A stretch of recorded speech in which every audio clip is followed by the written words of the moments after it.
it's me again. If you've been here since episode 1, a huge thank you for your faith in us. New folks, a warm welcome. We're confident enough you will find something valuable in this podcast series. Also, let me remind you this is a video podcast. So if you haven't done it, you're more than welcome to fire up those cameras to put a face behind these podcasting voices. Unless you're driving, then that's fine. This is Beyond the Ballot, a podcast powered by Publyon. Welcome everybody to the second episode of the Beyond the Ballot podcast.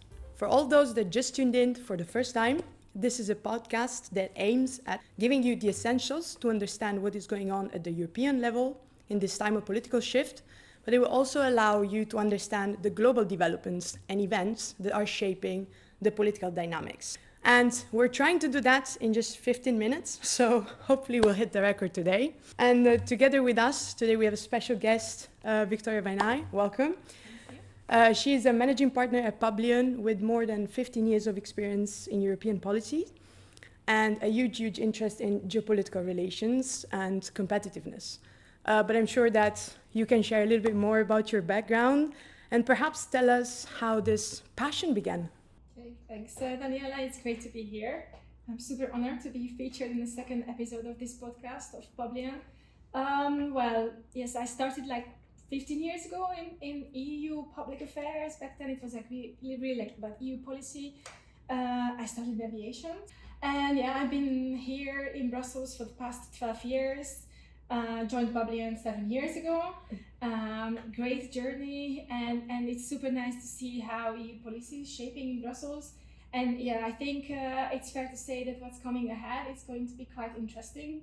We are seeing some turbulent times also within the EU, but outside the EU as well. So I'm very happy to witness this and see how we can shape it for a positive future. Thanks for your introduction. First of all, it's 3 months before the European elections. We already know that the political groups are publishing their manifesto. They are also naming the candidates, the lead candidates for the presidency of the European Commission. And we can certainly officially say that von der Leyen is running again for a second mandate. So at the beginning of March, she was crowned by the EPP.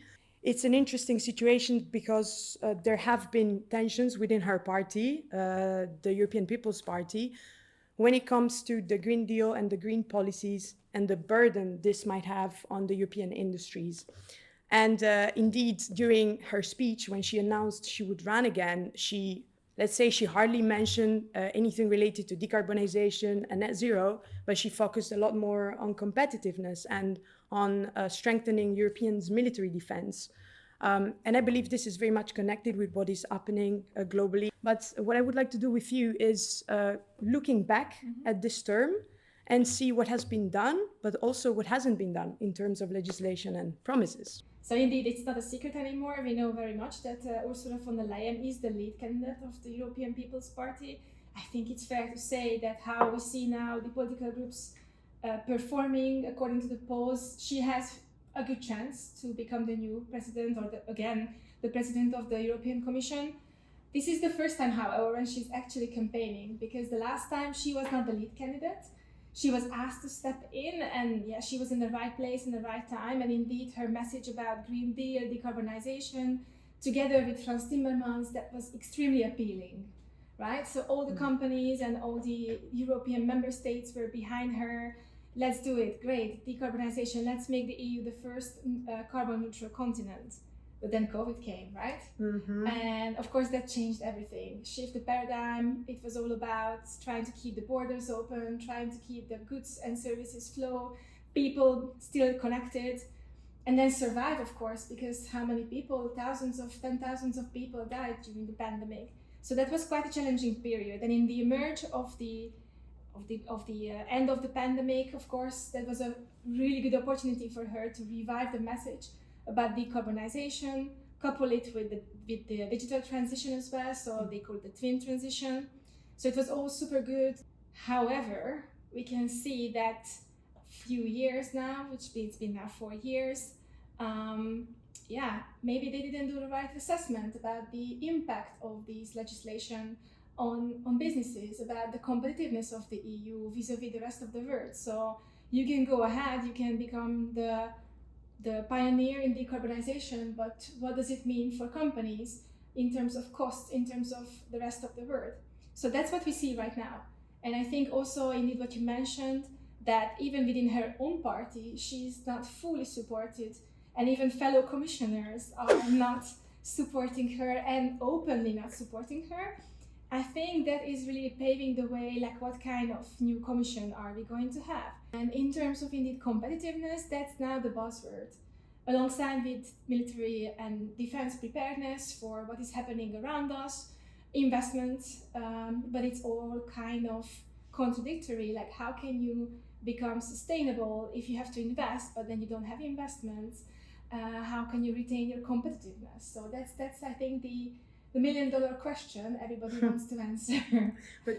But do you actually think that, for example, all these efforts put in the Green Deal and the Fit for 55 and all that legislation, do you think that the reason why it's causing a lot of concerns it's because there's a huge regulatory burden on companies, and maybe maybe certain tender procedures are too long or complicated, so that companies do not find it easier to identify opportunities for their businesses? Yeah, absolutely. I mean, the EU is extremely over-regulated, and on one hand, that's really good. On the other hand, indeed, that's extremely burdensome. And to some extent, of course, you can accept legislation. And again, I still believe that legislation is how we should run the world, vis-a-vis the rest of the world, where there is no legislation or no such regime for legislation. But you need to see indeed when is the tipping point, when there is, it's really like detrimental for companies to exist. I mean, we know certain member states where companies really decide to leave the country because they just cannot deal with the amount of administrative burden they have on them. So is this really the type of continent we want to become? That's, I think, also an interesting perspective to look at. I remember, I know that you held a webinar as well on the 22nd of February, and you had the chance to talk to experts in the policy field. And there is this quote from Judith Arnal. She's a fellow researcher at the Center of European Policy Studies. Let's hear it out for a second, just to check what she said. I think that here the European Commission will probably make the case that sustainability increases competitiveness. For instance, they will probably make the case that wind and solar power deployment reduce electricity prices and thus inflation. But in any case, I think that there's the elephant in the room as to whether this is really decreasing EU competitiveness and as to whether this is putting too much burden on companies. So the emphasis exactly is on competitiveness and sustainability. Do you think that in the next mandate they can be reconciled, or is there a need to rethink the Green Deal? Or in a way, what can we do to prevent companies from leaving the continent and migrate to other ones? I mean, you already see that some industrial leaders, they're already talking about Green Deal, new industrial deal, new industrial policy. So the shift has already started. I think that's unquestionable, that's where we are heading to. And then how to finance the green transition and indeed make companies competitive, that's a question that they must answer. Because without that, companies will decide to leave the EU. And also in terms of investments into European companies, you need to create the kind of environment that is attractive enough to keep companies thriving in EU. So I think that's important. Okay. And you think also that the focus will also be on simplifying the legislation for the companies? Yeah, that's a very interesting point, but I'm not sure about that, because at one point I think we already reached the level where it's difficult to go back. So the legislation that has already been out is now going to be implemented by the member states. So it's very much also depends on the member states, how they are going to transpose the legislation into national legislation. And then what comes after that, because a lot of legislation, of course, opens the window for implementing acts, implementing regulations. That is an additional burden of administration, basically. But it can also clarify legislation. So it really depends on how the member states and the Commission can work together in the coming months and years. Okay, there's still a lot to find out then in this regard. Yeah. There's also the former Prime Minister Mario Draghi that also mentioned that the EU is going to need an enormous amount of money to face the challenges the bloc is dealing with. And is also about to publish a report on how to revitalize the European economy in the face of competition from China and the United States. And we also know that Enrico Letta is in charge of publishing a report on the European single market. So I can imagine that there's a lot of expectations about these reports. And in your opinion, what are the suggestions you think they will be included in those reports? Yeah, I think we already hear some rumors, and of course both gentlemen are quite open to flag their ideas. So then of course they're also open to hear ideas from stakeholders. But we know that Letta is focusing on the single market indeed. He made some suggestions already about the points where the single market needs to be enforced. He's also talking a lot about member states' competency and where it's counterproductive for the EU to keep competency within the member states. Let's talk about telecommunication, defense as such. So he acknowledges that the single market, when it was created, is not fit for the single market that we have right now. And I think this is the biggest challenge that he is going to put forward towards the Commission and the member states that they need to overcome. So that's a single market. But then what I'm actually personally very excited about is the competitiveness report that is going to be published, I think, in June. And there, indeed, the question of investments and how the EU should rethink the current budget, whether it should open for more public and private joint investments, the role of the European Investment Bank, all these, I think, points that are very important to look into, going to define the way he's going to present his report. And I think we already know that he has been in discussions with member states. So we know that there is a good cooperation within the member states and him as well, in order to have a good report that is going to be able to be exploited in a way that it's useful for industry and for the member states as well. So yeah, that's, I think, a good recommendation that he's going to put forward for the next Commission. And let's see how they are going to turn this into practical details. So let's say that, of course, we hear a lot about the big giants in the world, United States and China. But could you tell us a little bit more about what jurisdictions like those have that is a bit different from what we have, because we know, for example, in the United States, there was the US IRA, the Inflation Reduction Act, that was issued in 2022, and it's a huge climate legislation. But can you share more details about it? I think, of course, the fact that the US really picked up on the fact that in order to help companies recover from COVID, they need investment. And then while the EU, of course, tried to promote this in terms of legislation, the US tried to promote this in terms of investments.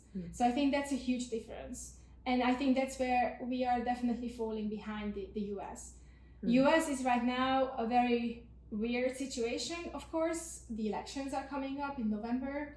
We see that the chance of Trump's return is getting bigger and bigger. What does it mean for the EU? We know how did it go 4 years ago. Relations became tense. He also has a very specific relation, of course, with Russia. He has a very specific opinion about NATO. So the relationship between the EU and the US is going to be, I think it's fair to say, again, tense. And what does it mean to the EU? Well, we already see that the Commission has just published its defense strategy for the first time ever. It's also clear that they want to invest in defense, knowing that there is a risk of a potential collapse of the NATO. So relationships with the US is going to be interesting to watch. So China, that's of course a very interesting relationship we have there as well.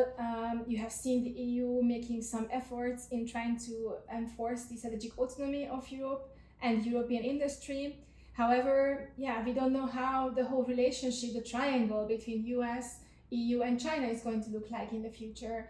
Right now we are in March, and there might be still events happening that will determine the outcome of the elections and that can change 180 degrees, both in the EU and in the US as well. That's super interesting, because we might speculate right now about what could happen, and then everything can change, like from now up until June, basically. Well, let's hope for the best. But of course, also that's June. You mentioned European elections, but the US elections, they are in November. Exactly. And we see all the geopolitical tensions rising, the Middle East. We don't know where the world is heading to. Okay, so now if we leave aside the geopolitical context and we focus a little bit more on the European elections this year, could you tell us a little bit what's, let's say, on the pipeline, like what's happening in this period up until the end of the year?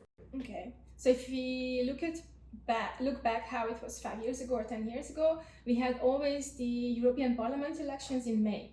This year it's going to be in the beginning of June, which has already an impact on the timeline. So we will see the new European Parliament being elected in the first week of June, which means that basically the full European Parliament will be operational by the end of July, which means that the new members of the respective committees are going to be elected, the chairs of these committees will be elected, so we know which MEPs are going to deal with which portfolios.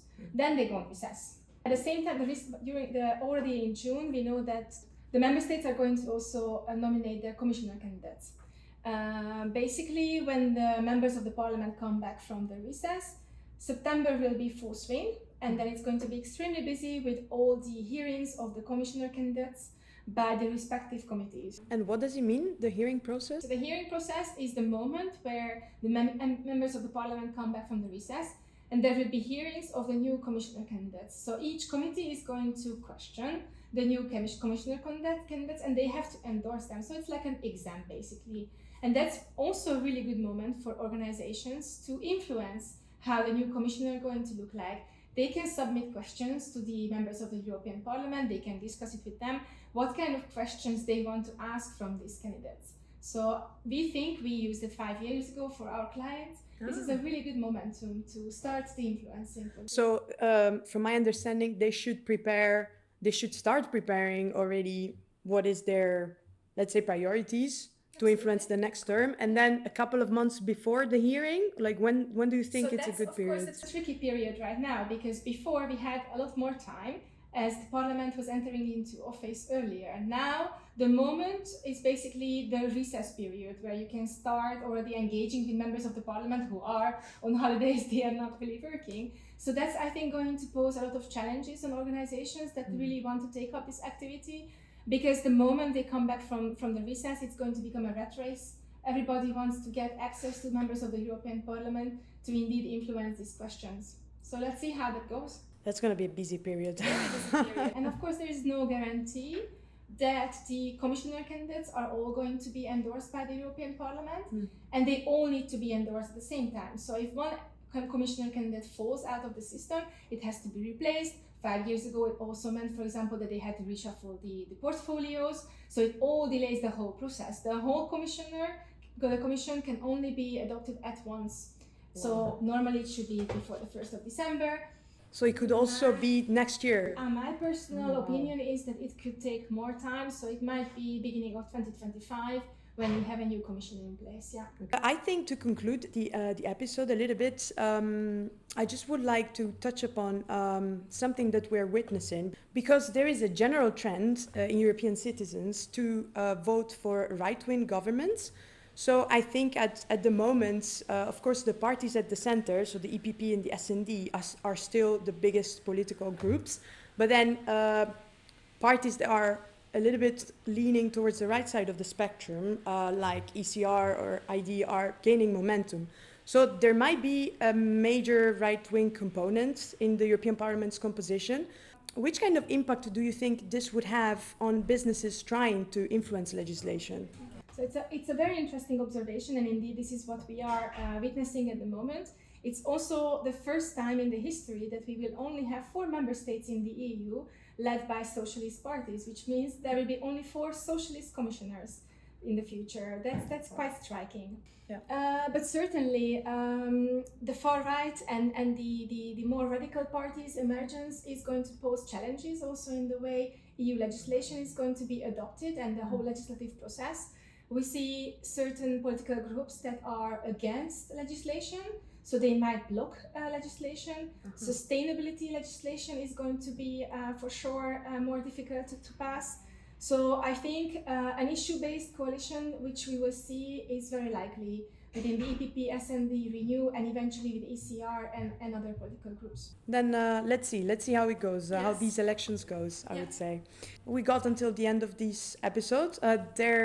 We discussed about a lot of things, so it's probably good to end it. And I really thank you so much for being here today. Thank you, Daniela. I Yeah, really it's been a enjoyed it. pleasure. Me too. Thanks a lot. Thank you. Bye-bye. Bye.